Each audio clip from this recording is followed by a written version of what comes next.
15th of March, 1941. The North Atlantic churned with a malevolence that matched the unseen terror lurking beneath its surface. Commander Frederick John Walker stood on the bridge of HMS Stork, his weathered face illuminated by the dim red glow of the navigation lights, watching another merchant convoy scatter like frightened sheep as yet another U-boat strike tore through their formation. 3 ships gone in 40 minutes. 300 souls swallowed by the black water. The statistical reality gnawed at him. For every German submarine sunk, the Kriegsmarine was destroying 17 Allied vessels.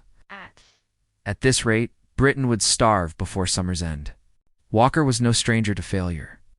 At 49 years old, he had watched younger, more politically connected officers climb past him while he languished in what the Admiralty considered backwater postings. His promotion to commander had come late, his assignment to anti-submarine warfare even later. The Royal Navy's old guard viewed him as too methodical, too obsessed with what they dismissively called mathematical naval warfare. But obsession, Walker believed, was precisely what the Battle of the Atlantic demanded. The conventional depth-charge attack pattern had remained essentially unchanged since the Great War. Ships would pass over a suspected U-boat position and roll charges off the stern in a straight line, set to detonate at estimated depths. Simple, traditional, and, as Walker's meticulous records proved, catastrophically ineffective, according to documentation referenced in Naval Historian. John Terrain's Business in Great Waters, the kill rate for depth-charge attacks in early 1941 hovered below 8%. German submariners had learned to exploit the pattern's predictability, diving deep and turning hard the moment they heard propellers overhead. Walker's cabin aboard Stork resembled an academic study more than a warrior's quarters. Charts covered every surface, each marked with colored pins representing EU boat encounters, attack patterns, and outcomes. He had analyzed 217 separate engagements, timing the interval between a submarine's dive and the moment depth charges detonated. The average was 45 seconds an eternity for a U-boat captain with nerves of steel and a competent crew. In those 45 seconds, a submarine running at flank speed could travel nearly 200 yards from its last known position. The mathematics were brutally simple, a straight-line pattern. No matter how many charges it employed, created a narrow corridor of destruction. A U-boat needed only to deviate slightly from its original course to escape unscathed. Walker sketched endlessly, calculating blast radiuses, water pressure variables, and the geometry of probability. His fellow officers thought him mad. His own first lieutenant had quietly inquired whether the commander might benefit from shore leave. But Walker saw something they did not. He envisioned depth charges not as individual weapons, but as a three-dimensional grid of overlapping kill zones. If charges detonated simultaneously at varying depths and positions, they would create a spherical wall of pressure that could crush a submarine's pressure hull regardless of its evasive maneuvers. The pattern would need to be massive, simultaneous. And here was the truly radical part, deployed not just from the attacking ship's stern, but from multiple vessels at coordinated positions. The plan required resources the Admiralty was loath to spare. Additional escort ships working in concert. Specialized throwing equipment to hurl charges laterally rather than simply rolling them astern. And wireless coordination precise enough to ensure simultaneous detonation within fractions of a second. When Walker first presented his proposal to Western Approaches Command in Liverpool, the response had been swift and dismissive. Rear Admiral Percy Noble had actually laughed, calling the scheme geometrically insane and questioning whether Walker understood the difference between theoretical mathematics and practical warfare. Yet as spring gave way to summer, and the convoy losses mounted 60 ships in April alone, 98 in May desperation began to crack the Admiralty's institutional rigidity. Britain's food reserves dwindled to 6 weeks. Churchill himself had declared the U-boat menace the only thing that ever really frightened me during the war. 23rd of June, 1941. Summons arrived by dispatch rider at 0400 hours. Commander Walker was to report to Derby House, the headquarters of Western Approaches Command, immediately upon Stork's return to Liverpool. Walker suspected either a court-martial for his repeated violations of standard attack doctrine, or, less likely, someone had actually read his reports. The reality proved stranger than either scenario. Captain Donald McIntyre, one of the Royal Navy's rising stars in anti-submarine warfare, had independently reached conclusions eerily similar to Walker's. McIntyre's escort group had recently achieved two U-boat kills using what he termed creeping attacks, methodical multi-ship approaches that boxed submarines into increasingly smaller areas. The Admiralty's Tactical Division wanted the two commanders to collaborate, though collaborate was perhaps too generous a word for what amounted to a last-ditch experiment with minimal official support. Walker threw himself into the work with the intensity of a man granted unexpected reprieve. He commandeered a classroom at the Western Approach's tactical unit, covering 3 blackboards with diagrams that looked more like molecular structures than naval tactics. The key, he explained to a skeptical audience of junior officers, lay in understanding the U-boat's defensive options. According to intelligence reports from captured German submariners, formation Walker had obtained from interrogation transcripts at the prisoner of war facility, U-boat commanders followed predictable patterns when under attack. First, they would dive immediately, typically to depths between 150 to 200 feet, where they believed themselves safe from shallow-set charges. Second, they would execute a hard turn, usually to starboard because of propeller torque dynamics. Third, they would reduce speed to minimize noise, making them harder to track on ASDIC, the Royal Navy's primary underwater detection equipment. These weren't conscious decisions so much as trained reflexes, drilled into every U-boat captain at the submarine school in Neustadt. Walker's proposed pattern, which he formally designated the creeping attack system, but which sailors would soon nickname Walker's Madness, exploited each of these reflexive responses. The pattern required corvettes or destroyers working in coordination. The first vessel, designated the directing ship, would maintain a stack contact with the submerged U-boat, following at a distance of approximately 1,000 yards, close enough to track, but far enough to avoid alerting the submarine to imminent attack. The second vessel, the attacking ship, would approach from a different bearing at minimal speed, so slowly that its propeller noise would barely register on the U-boat's hydrophones. This glacial approach, typically no more than 3 knots required, extraordinary seamanship in the North Atlantic's turbulent waters. Helmsmen had to maintain precise positioning based on continuous wireless updates from the directing ship, compensating for wind, current, and the target's movements. The actual attack pattern bore no resemblance to conventional doctrine. Rather than releasing charges in a linear sequence, the attacking ship would deploy 14 depth charges in a diamond configuration, 2 charges set for 50 feet, 4 for 100 feet, 6 for 150 feet, and 2 for 200 feet. The charges would be released using a combination of stern rails and newly installed throwers, Kagon projectors that could hurl charges up to 70 yards laterally, when detonated simultaneously.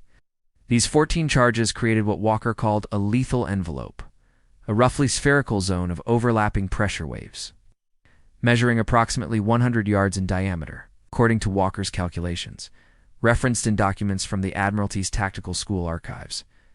The combined overpressure within this envelope would exceed 12,000 pounds per square inch at the center, more than sufficient to rupture a Type 7 U-boat's pressure hole, even at maximum rated depth. The pattern's simultaneity was crucial. Sequential detonations, like the traditional stern-dropped pattern, gave pressure waves time to dissipate and allowed water to rush back into the void, cushioning subsequent explosions. But 14 charges detonating within a 2-second window would create multiple pressure fronts that reinforced each other, generating what physicists call constructive interference. The water itself became a weapon, transmitting crushing force in all directions. Critics and there were many raised to primary objections. First, the pattern consumed 14 depth charges per attack, compared to 5 or 6 in conventional approaches. With depth charge production struggling to meet demand, such profligacy seemed unconscionable. Walker countered with cold mathematics.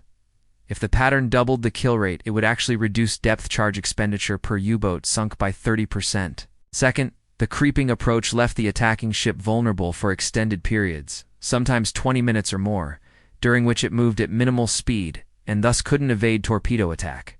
This second objection, Walker acknowledged but considered acceptable.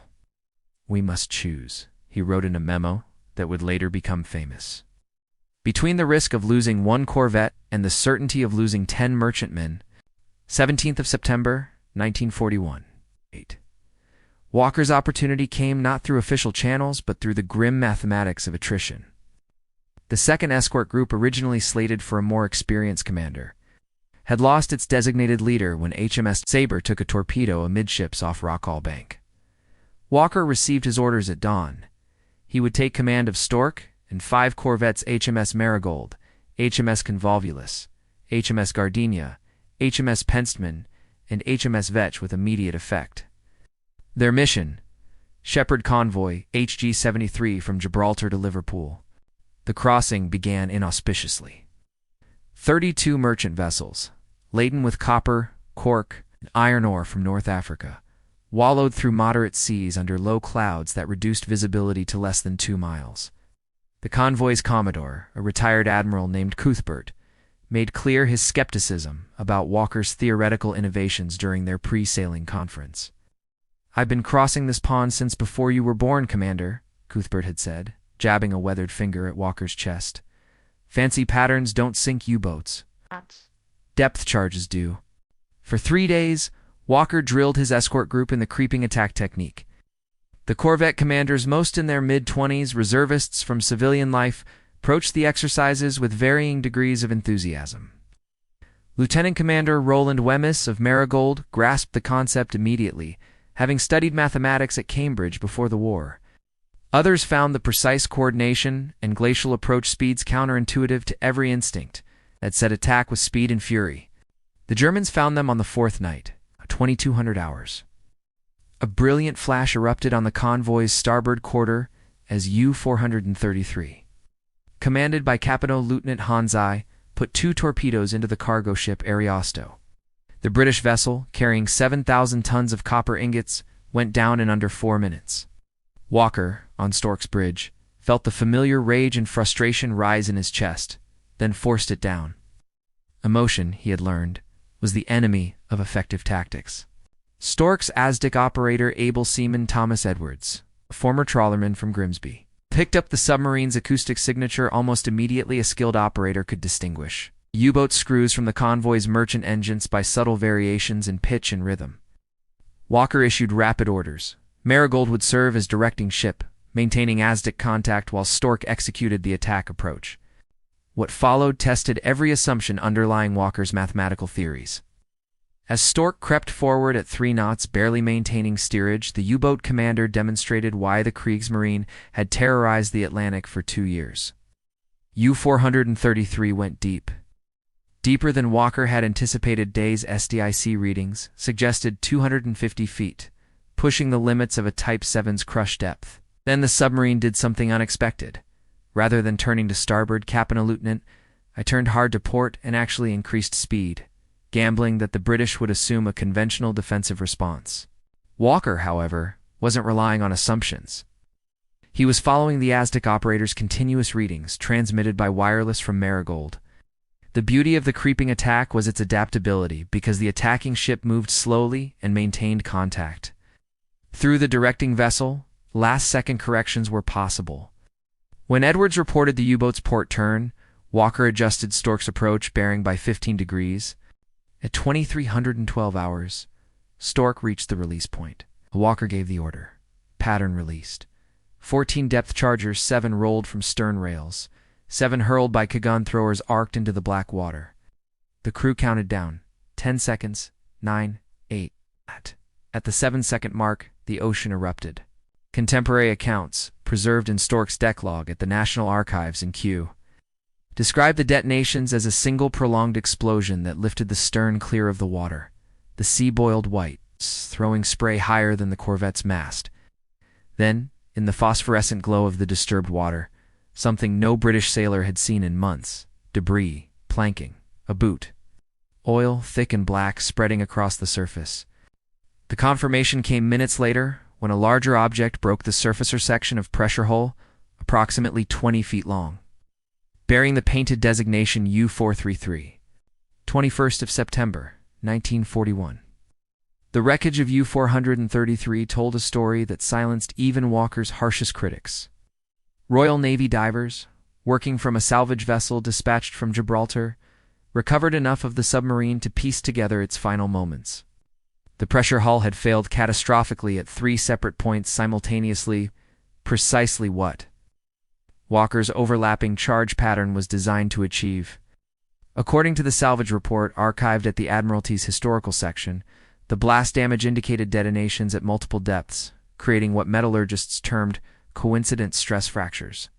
Captain Lieutenant Hanzai and his entire crew of 44 men died instantly when the North Atlantic, compressed to crushing density by 14 simultaneous explosions, punched through their steel shelter like a fist through paper. It was in one sense a merciful death, faster and less terrifying than drowning in a flooding compartment or suffocating as oxygen ran out. But it was also proof, undeniable and irrefutable, that Walker's geometrically insane pattern worked.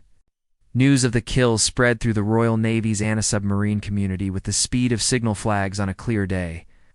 The Admiralty's initial response was characteristically bureaucratic: terse acknowledgement of innovative tactical employment of standard weaponry and authorization for Walker to continue experimental approaches under operational conditions. But among the corvette and destroyer commanders actually fighting the Battle of the Atlantic, the response was electric. Officers who had dismissed Walker as a mathematical crank now flooded Western Approach's command with requests for transfer to his escort group. The Germans, meanwhile, faced a more troubling question. What had killed U-433? British depth charge attacks had grown deadlier throughout 1941, but this represented something qualitatively different. Survivors from other U-boats that had endured near-miss attacks reported the typical pattern: a line of explosions that a skillful commander could evade with aggressive maneuvering.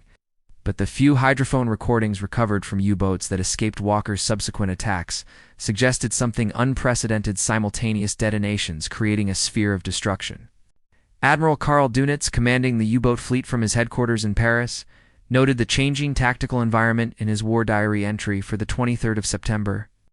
Enemy anti-submarine methods show signs of sophistication, he wrote, in an assessment that would prove grimly prescient. Commanders must exercise extreme caution when depth charged. The British appear to have developed coordinated attack patterns. Dönitz, himself a U-boat commander during the Great War, understood underwater warfare's deadly geometry better than most. He ordered tactical modifications, deeper dives, more aggressive evasion, and absolute wireless silence during attacks. These countermeasures came too late for U-501. On the 1st of October, 1941, Walker's escort group was shepherding convoy OS-4 from Liverpool toward Freetown when Marigold's ASDIC operator detected a submarine shadowing the convoy's port flank. Oberleutnant Sir C. Hugo Farster, commanding U-501, was young, just 26, and aggressive. Having sunk 4 Allied ships in his first 2 patrols, his confidence proved fatal. Following Walker's no-refined procedure, Stork served as directing ship, while Convolvulus, under Lieutenant Commander Gordon Peyton, crept into attack position. Farster detected Convolvulus's approach too late.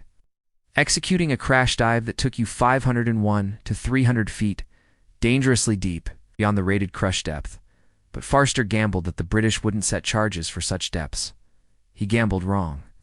Peyton's pattern, adjusted based on the extreme depth reading, placed 2 charges at 250 feet and 4 at 300 feet. The detonations crushed U-501's after compartment, flooding the engine room and jamming the diving planes in the full dive position. The submarine plunged past 400 feet before the pressure hull failed completely. Once again, there were no survivors. Once again, oil and debris marked the kill. 2 U-boats in 3 weeks.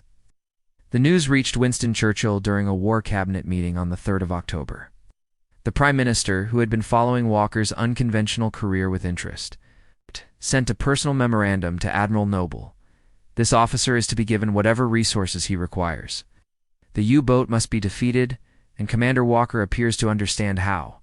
It was the kind of political backing that could transform a maverick into a mainstream success or set him up for a spectacular public failure.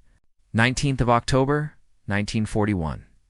The true test of Walker's system came not against lone submarines, but against the wolf pack, the coordinated group tactics that Dönitz had perfected into a science of mass destruction. Convoy C-48, plodding westward from Halifax with 38 merchant ships, found itself targeted by Wolfpack Schley. 9 U-boats, formed in a picket line stretching 200 miles across the convoy's projected route. Walker's second escort group had been reinforced, a tacit acknowledgement of his success, and now included 7 vessels: Stork, Marigold, Convolvulus, Gardenia, Pensman, Vetch, and the destroyer, HMS Vanquisher. It was still woefully inadequate for protecting 38 merchantmen against 9 submarines. But it was 3 more escorts than most convoys received. The Wolfpack's initial attack came at dusk on the 19th, the Germans' preferred time.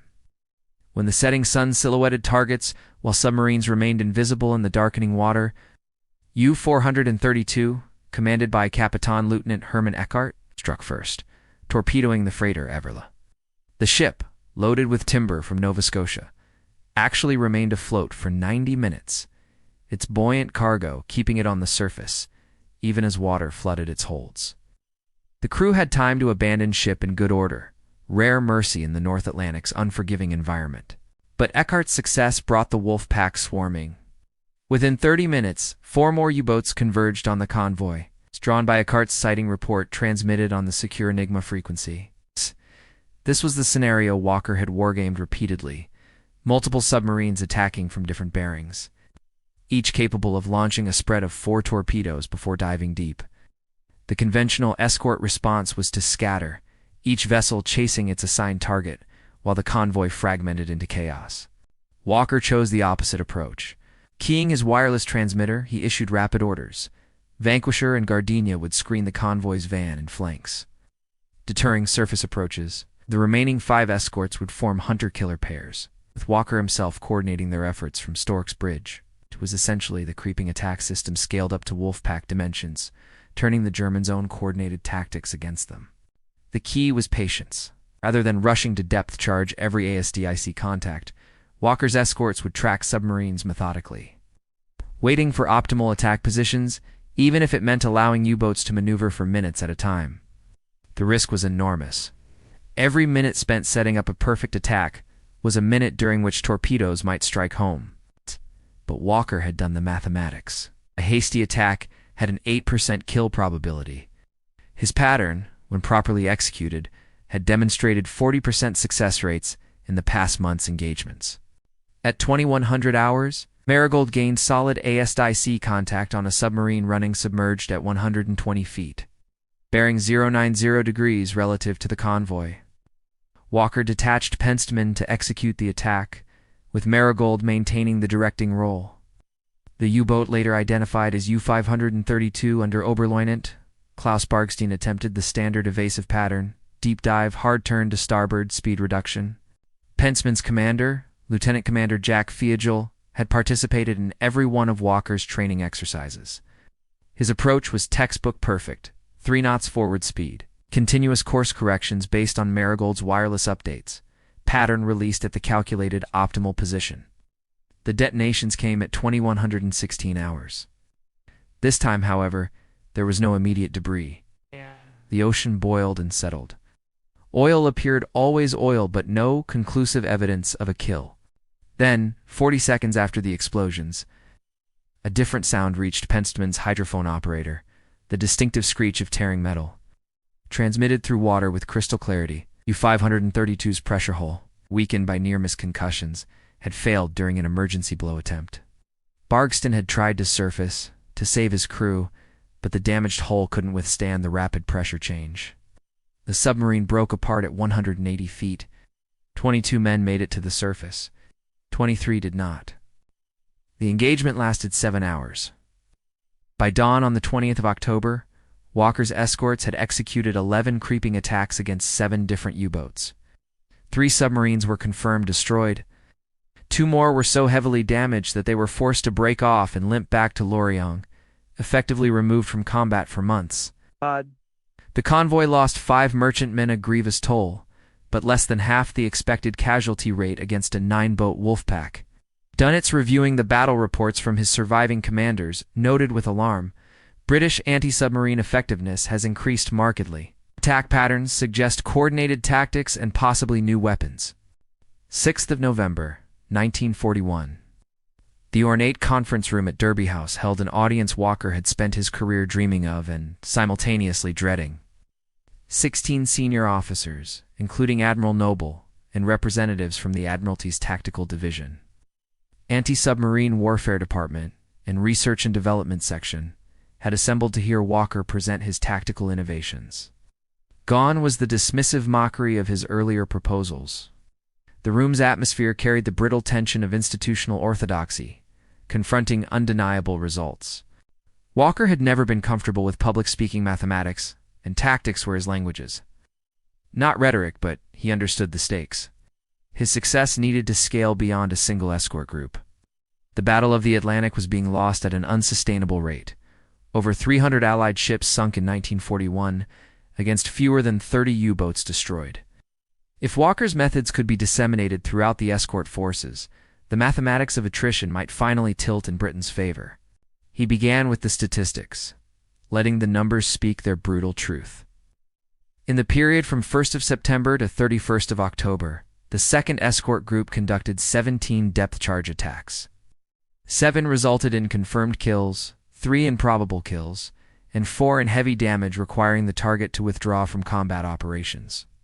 This represents a success rate of approximately 41% confirmed, 65% including probables, and 82% if we count operational mission kills.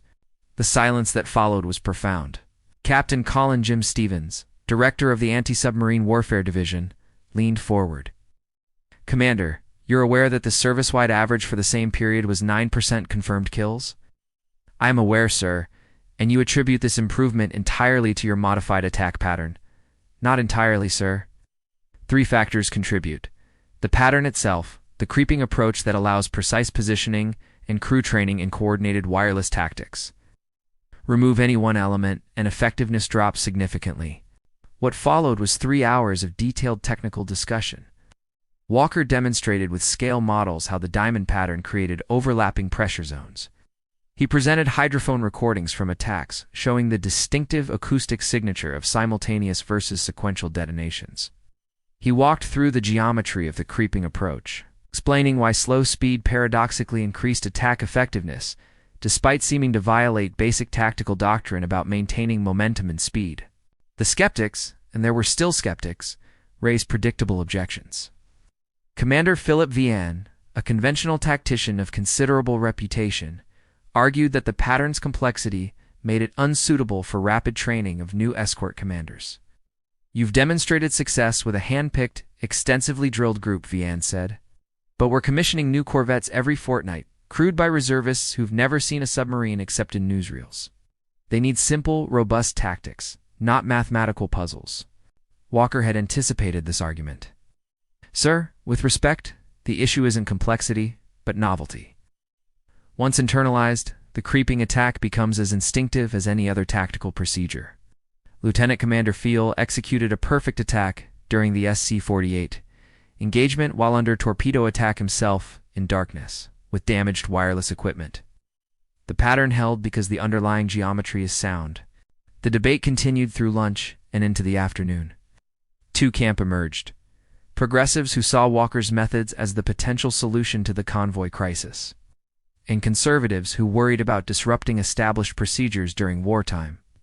The meeting broke with no firm conclusions, but Admiral Noble pulled Walker aside afterward. "You've made believers of enough of them," Noble said quietly.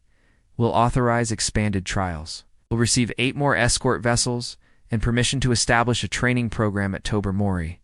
But understand, Commander, if your next convoy goes badly, the knives will be out. Success has given you credibility, but one disaster will brand you a dangerous innovator who got lucky a few times."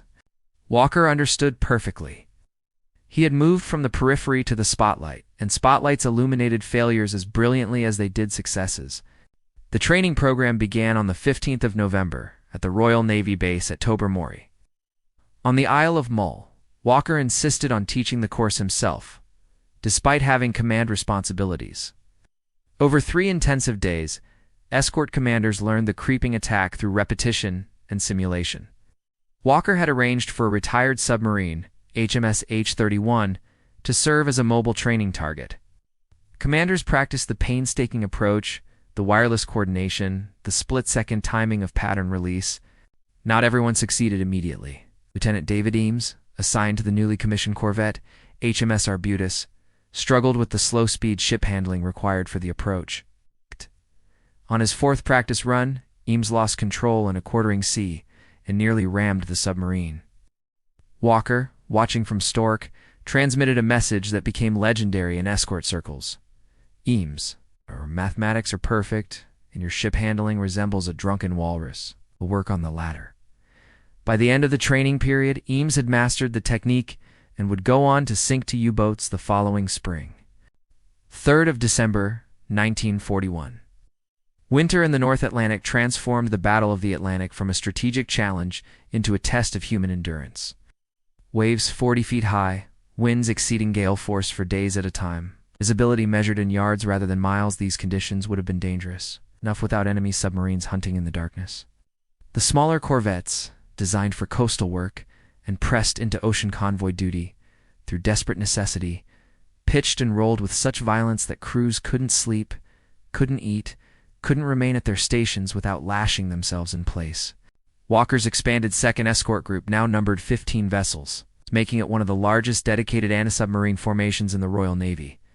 The group had been assigned to the Western Approaches Commands, its most hazardous duty, the Gibraltar Run, where convoys passed through U-boat patrol zones concentrated around the Bay of Biscay. Dönitz had reinforced these areas with his most experienced commanders, creating what German submariners called the Death Zone, 200 miles where attack was almost guaranteed.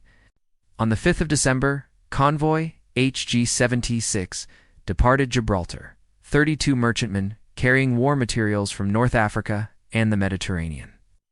Walker's intelligence briefing warned of 8 U-boats definitely positioned along the route, possibly more. The weather forecast was equally grim, a major storm system moving east-northeast. With winds forecast at force 9 and seas building to 30-foot swells, the Germans struck on the first night before the storm arrived in full force.